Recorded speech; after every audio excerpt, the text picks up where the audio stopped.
of war, climate change, the fear of what will happen with AI, the erosion of democracy.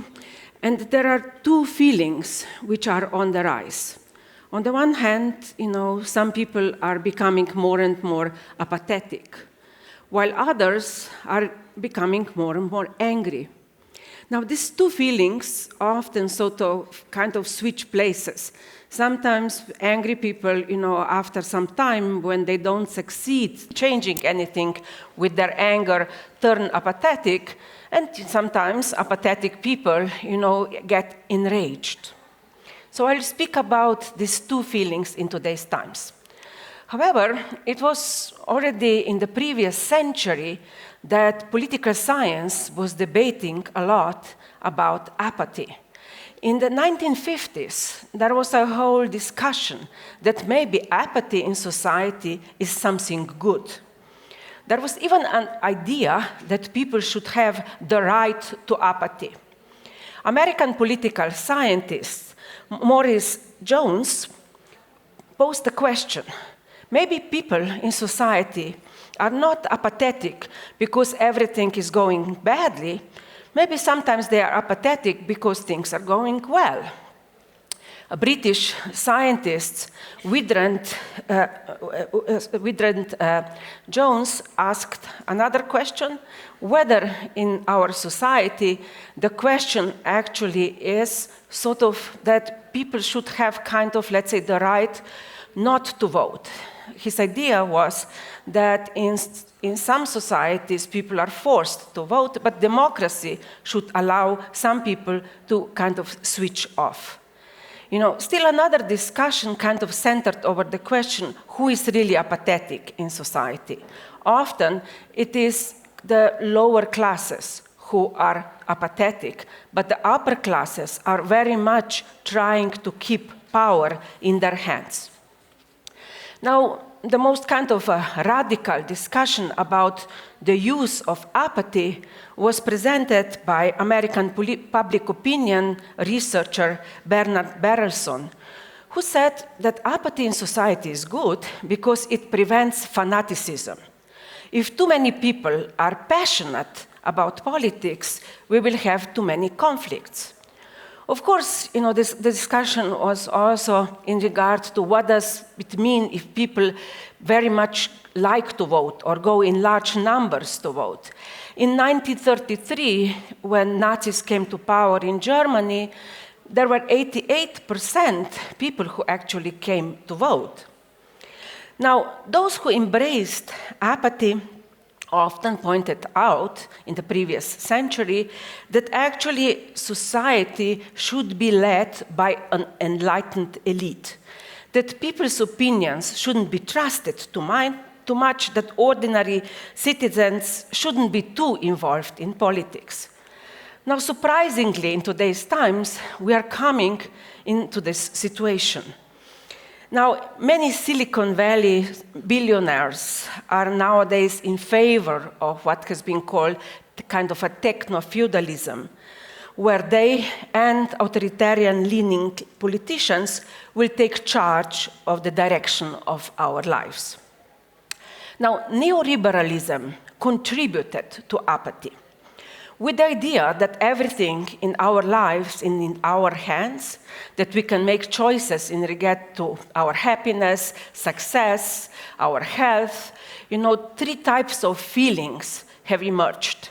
Anxiety, whether I'm making the right choices, the feeling of guilt, that I'm not as successful as I should be, and also the feeling of inadequacy.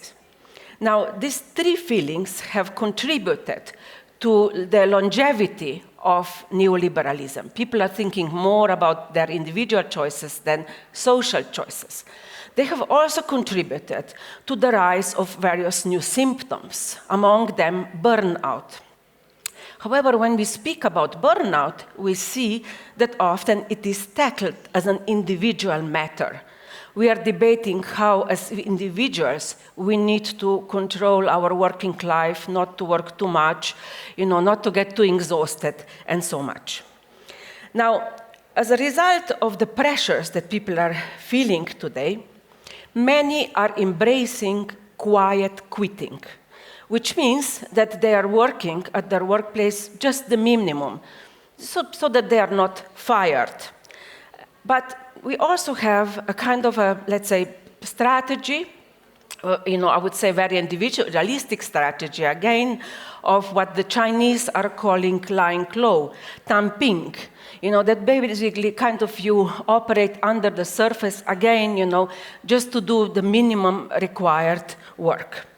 Or another thing, which again comes from China, and they call it bailan, and that is, the translation is let it rot.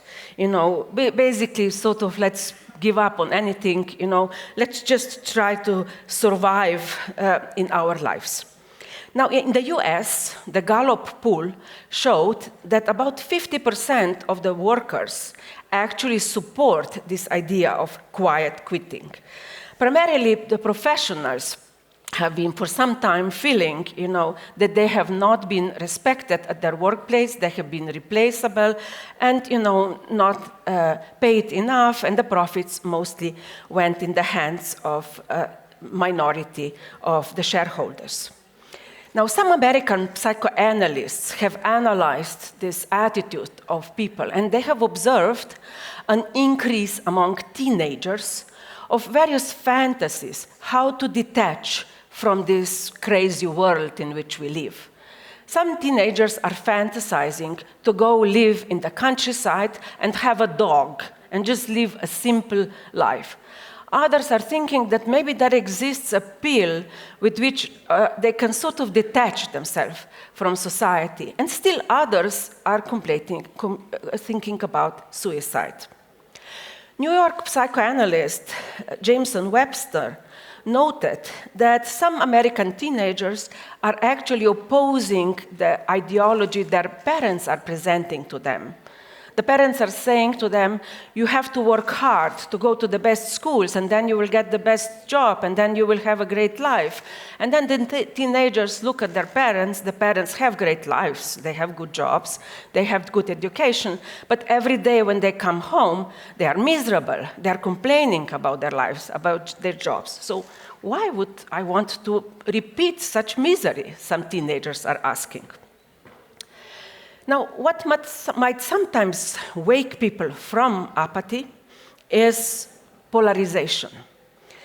On the one hand, the polarization in our society might kind of help us to identify strongly with our group, and on the other hand, we might develop strong feelings of anger towards some other group.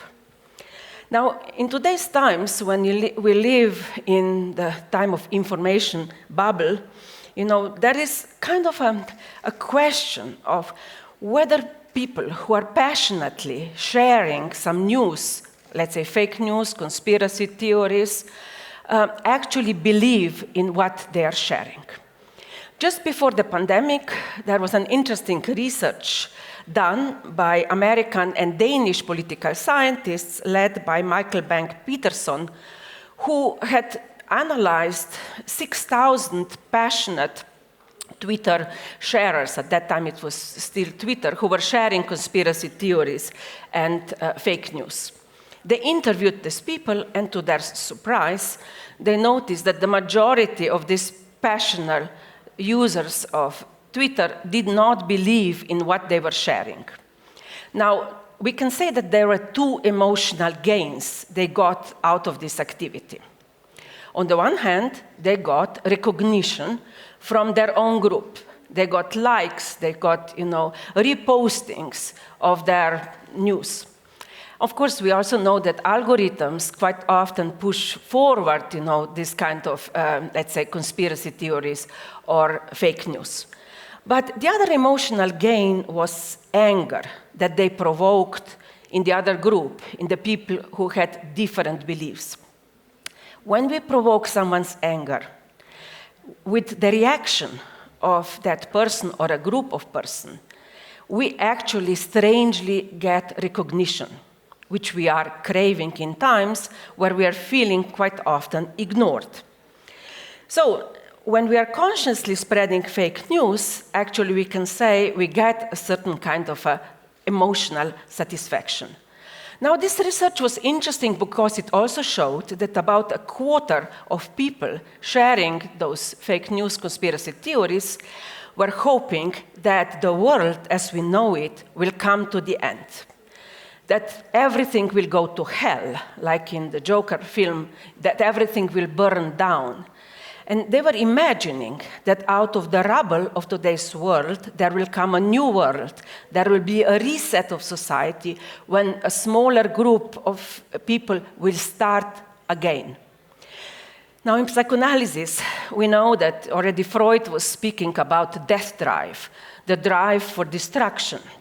However, this drive to destruction is often linked to the life drive, the desire to start anew. French psychoanalyst Jacques Lacan mentioned the link with the kind of an idea of creatio of ex nihilo. So the subject, through self-destruction, actually hopes for a renewal. There is a certain kind of, I would say, negation also of that. There is a kind of a belief of sort of like being, in a way, reborn as society or as an individual. Now, for some, such feelings of anger, linked even to fantasies of destruction, might bring temporary a feeling of strength. Now, many people actually nowadays support totalitarian-leaning leaders, populists, who are sort of kind of actually going to bring or are already bringing a certain radical change to society. And some are voting for these people precisely with the idea, maybe we have had too long the status quo, and maybe it is better to have a kind of a madman coming, tear everything sort of down, crash the society, and then maybe something new emerges. Now, anger is a complicated feeling. Sometimes anger can lead to aggression, to violence, but it is not necessary that it does. If anger is in some way reflected, if anger is somehow put into words, articulated, if we take a little bit of a distance towards our anger, we can do something productive about it. Now, when we speak about sort of aggression and anger, of course, we can say that sometimes, aggression helps sort of anger to be resolved. I remember years ago meeting an American lawyer who was dealing with big companies merging and buying each other. And he said, sometimes, I get angry when the negotiation doesn't lead to anything. And then I take a vase from my table and just throw the vase on the floor. And he said, that is the moment of shock, which quite often wakes up the negotiating parties, and very quickly we are able to sign the deal. Now, British psychoanalyst Donald Winnicott analyzed the power of anger in socialization. His idea was that actually the psychological health of people is related to the problem whether they are able to put anger into words, and actually they are also able to listen to anger of others without immediately kind of becoming angry again themselves.